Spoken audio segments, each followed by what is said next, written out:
Olá, eu sou Débora Sena e no Justiça em Foco de hoje, a pauta é a defesa dos territórios e tradições indígenas. Nós estamos com o jurista e advogado Geraldo Forte Tremembé. Ele é formado pelo Centro Universitário do Rio Grande do Norte, especializado em conciliação pela Escola da Magistratura do Rio Grande do Norte, delegado da OAB por mais de 4 anos no Alto Parnaíba, advogado da Seleção Indígena de Futebol do Brasil e das Américas e envolvido em vários processos que englobam esse assunto. Geraldo, muito obrigada pela sua presença aqui conosco. É um prazer, Débora, estar aqui no Justiça em Foco. Prazer é todo nosso.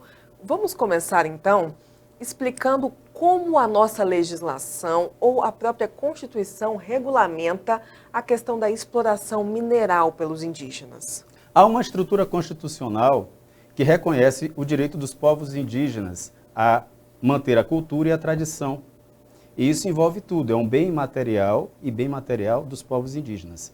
No artigo 231 da Constituição Federal, no parágrafo 3º, há uma previsão normativa constitucional que o Congresso Nacional deveria fazer um projeto de lei complementar definindo como iria ocorrer essa exploração mineral pelos povos indígenas. Com relação a qual lei? A lei do Estatuto do Índio, de 73, do dia 19 de dezembro de 73, a Lei 6.001. Lá no artigo 44 há uma definição bem clara. Inclusive compreendo que há uma autorregulamentação. Há um reconhecimento de que os povos indígenas podem promover a extração mineral na sua própria terra. Ou seja, está lá no artigo 44 que tudo que está no solo pode ser usufruído pelo indígena, apenas pelo indígena. Ele pode promover, inclusive, a extração mineral, sem a necessidade de uma outorga, inclusive. Não há nada definindo a necessidade disso. Agora, a Constituição de 88, 15 anos depois, em seu artigo 231, define que, no artigo 3º, a necessidade de que haja um projeto de lei complementar para definir essa regulamentação. Até hoje, Débora, desde 88, vai fazer 33 anos, o Congresso Nacional não promoveu essa regulamentação. E aí, onde entra o mandado de injunção que nós promovemos junto ao Supremo Tribunal Federal. É justamente desse mandado que a gente vai falar agora, do que trata o mandado de injunção 7321 e como está o andamento no Supremo. Há uma previsão constitucional que diz que o cidadão que não consegue exercer um direito fundamental por ausência de uma lei complementar que deveria ter sido feita pelo Congresso Nacional, definido na Constituição, o cidadão poderá adentrar com um mandado de injunção. Nesse caso, o artigo 232 da Constituição outorga esse direito processual a todo e qualquer indígena. E o mandado de injunção foi promovido por um indígena, o Silvio, lá da região tucana do Alto Rio Negro. No Supremo Tribunal Federal, nós estamos promovendo a defesa desse direito, desse mandado de injunção, que visa suprir essa lacuna constitucional, que eu agora há pouco comentei, que o Congresso Nacional, há 33 anos, não regulamentou exatamente o artigo 44 da Lei do Estatuto do Índio, que permite com que o índio possa promover a extração mineral em seu território. Hoje, o mandado de injunção encontra-se aos cuidados do ministro Alexandre de Moraes, que está tendo a oportunidade de inaugurar um novo momento histórico na vida de milhares de indígenas, especialmente da região tucana. Por que especialmente da região tucana? Porque lá a extração mineral é parte integrante da cultura, da tradição indígena daquele povo, que são mais de 23 etnias. Mais de 23 etnias já promovem a extração mineral há mais de 500 anos, inclusive negociando com os incas. Ou seja, o Estado brasileiro não pode tolher um direito tradicional, cultural, de um povo. Especificamente, o mandado de injunção está buscando a permissão judicial, por meio de uma tutela, com que o povo tucano possa extrair o minério sem que seja dado a esse indígena um tratamento de absurdamente visto como ilegal, criminoso, que é o que está ocorrendo hoje. No momento em que o Alexandre de Moraes conceder a tutela que nós solicitamos e estamos acompanhando e esperamos que ele conceda, os autos estão já no gabinete dele, conclusos, desde o dia 13 de dezembro do ano passado, no momento em que ele conceder a tutela, tenha certeza, ele estará permitido com que aquele indígena, com que o povo tucano possa, de fato, alcançar a autonomia financeira, que é o grande objetivo, inclusive do Estatuto do Índio, que visa, logo lá no começo, diz o quê? Que é propósito do Estado brasileiro buscar integração, integralizar o indígena, a nação brasileira. E não há meio mais eficaz de promover essa integralização por meio do comércio, por meio da economia. No momento em que o Estado brasileiro permitir com que o indígena promova a sua própria subsistência, tenha certeza que nós iremos vivenciar novos ventos. Está na mão do Alexandre de Moraes essa decisão. Doutor Geraldo, a justiça pode ser mais célere diante dessa causa e das causas que envolvem os povos indígenas no Brasil? Especificamente, Débora, nesse assunto, o que nós queremos é apenas, e acreditamos, que o processo deva seguir o seu rito processual, como determina o Código de Processo Civil e como determina a legislação atual. O mandado de injunção deve ter o tratamento similar do mandado de segurança. Não pode demorar muito tempo. Ou seja, se é o mandado de injunção, se foi promovido o mandado de injunção, é porque está sendo comunicado ao Poder Judiciário que alguém não está conseguindo exercer, vivenciar um direito fundamental da Carta Magna. E isso aí é um crime contra os direitos humanos. Eu tenho certeza, Débora, que o ministro Alexandre de Moraes está se debruçando nesse processo e irá conceder a tutela, porque não há outro caminho. O caminho é a autonomia econômica de um povo que merece ser respeitado e que até o presente momento está tendo dificuldades de se fazer compreender esse direito tão cristalino no Estatuto do Índio, que é a Lei 6.001 de 1973. Esse foi o primeiro bloco da nossa conversa sobre os direitos dos povos indígenas. Voltamos já.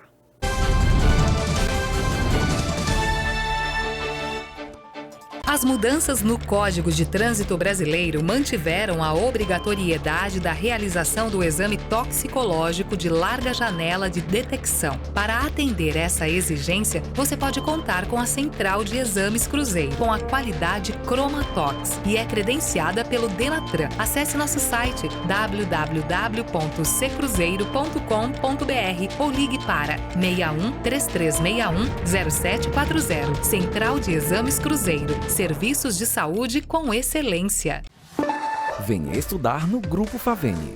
Excelência em cursos presenciais e à distância. O grupo educacional que mais cresce no Brasil. São mais de 25 cursos de graduação e 1000 cursos de pós-graduação em diversas áreas. Aqui você encontra ensino de qualidade, com a liberdade que só o EAD pode te oferecer. Grupo Faveni. Ideal para a sua carreira e para o seu bolso. Acesse grupofaveni.com.br. Grupo Faveni.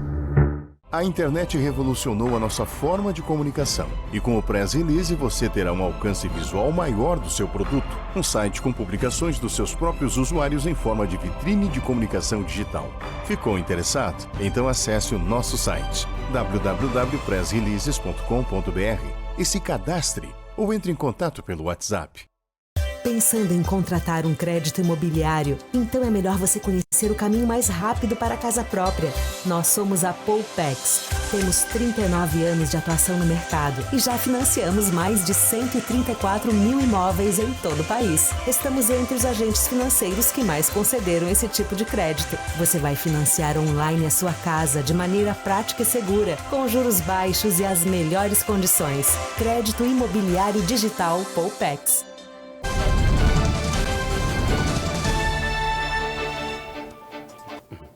Estamos de volta com Justiça em Foco, falando da causa indígena no Brasil, entrevistando o advogado e jurista Geraldo Forte Tremembé. Doutor Geraldo, quais são as maiores dificuldades no universo jurídico no que tange às garantias do direito indígena? São vários.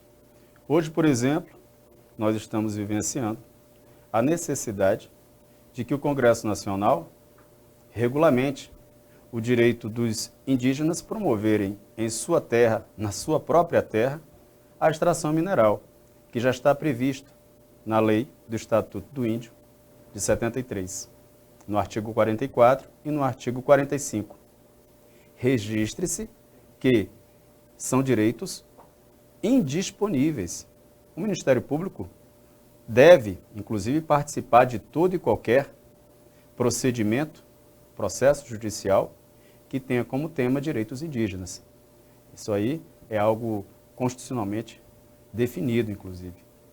Nós sabemos que a população indígena hoje no Brasil, ela não está tendo acesso, muitas vezes, a coisas básicas, como água. Eu estive pessoalmente em algumas aldeias, em São Gabriel da Cachoeira, e verifiquei que não há água potável em várias delas. Olha, ao lado de um rio enorme, que é o Rio Negro.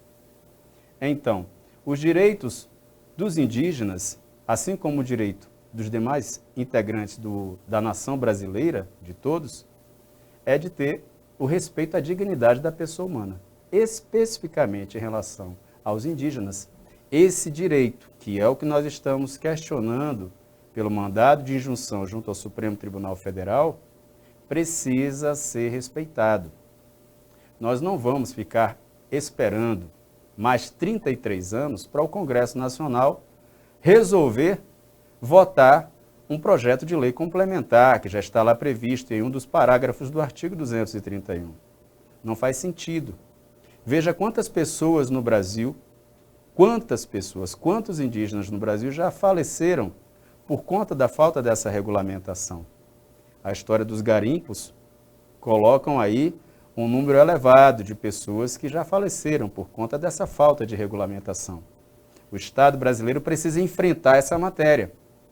Mas, já que a Câmara, o Senado não enfrentaram esse assunto, está hoje aí na mão do ministro Alexandre de Moraes a oportunidade de iniciar uma nova história, deferindo o pedido de tutela que lá está, permitindo com que o extrativismo mineral possa ser desenvolvido, vivenciado por um povo que possui nas suas tradições culturais o extrativismo mineral. E registro mais uma vez aqui, desde a época dos Incas, eles negociavam os metais já com os Incas. Isso faz parte da cultura e da tradição indígena do povo tucano. É importante observar que na petição do mandado de injunção há o registro de que nem todos os povos indígenas possuem na sua cultura, nas suas tradições, o extrativismo mineral. Mas especificamente para o povo tucano, isso faz parte das tradições indígenas. Precisa ser respeitado. Não é fácil, até para ter acesso fisicamente, se deslocar para a região do Alto Rio Negro, não é fácil, só por avião ou por barco. Então a sua pessoa já pode imaginar como é difícil reclamar um direito para tantas pessoas que moram em lugares tão distantes dos grandes centros. Para ficar claro, o que representaria ao país hoje o deferimento da validade das práticas tucanas de extração e comercialização? Veja só, no momento em que há o deferimento, essa prática permitirá com que o Estado possa lucrar com isso. Haverá tributação, haverá comercialização, os indígenas passarão a ter autonomia na construção de uma economia que é fundamental e necessária e é um dos propósitos do Estatuto do Índio. Está lá, bem descrito. Um dos propósitos é a integração dos silvícolas a toda a sociedade brasileira. Ou seja, imagina, fala-se em globalização no mundo todo. Globalização, e dentro do próprio país ainda não existe essa globalização. Essa globalização será um fator determinante para o desenvolvimento do povo indígena. E o povo indígena tucano, especificamente, com o deferimento da tutela nesse mandado de injunção 7321, que encontra-se com o nosso professor Alexandre Moraes. Há algo que o senhor gostaria de acrescentar a toda essa explanação? Nunca na história de um governo no Brasil, um governo vem dando tanta atenção aos povos indígenas. Obrigado, ministra Damares. Obrigada pela sua entrevista. Eu quero agradecer também a sua audiência. O Justiça em Foco vai ficando por aqui. Acesse justiçaemfoco.com.br e até o próximo programa.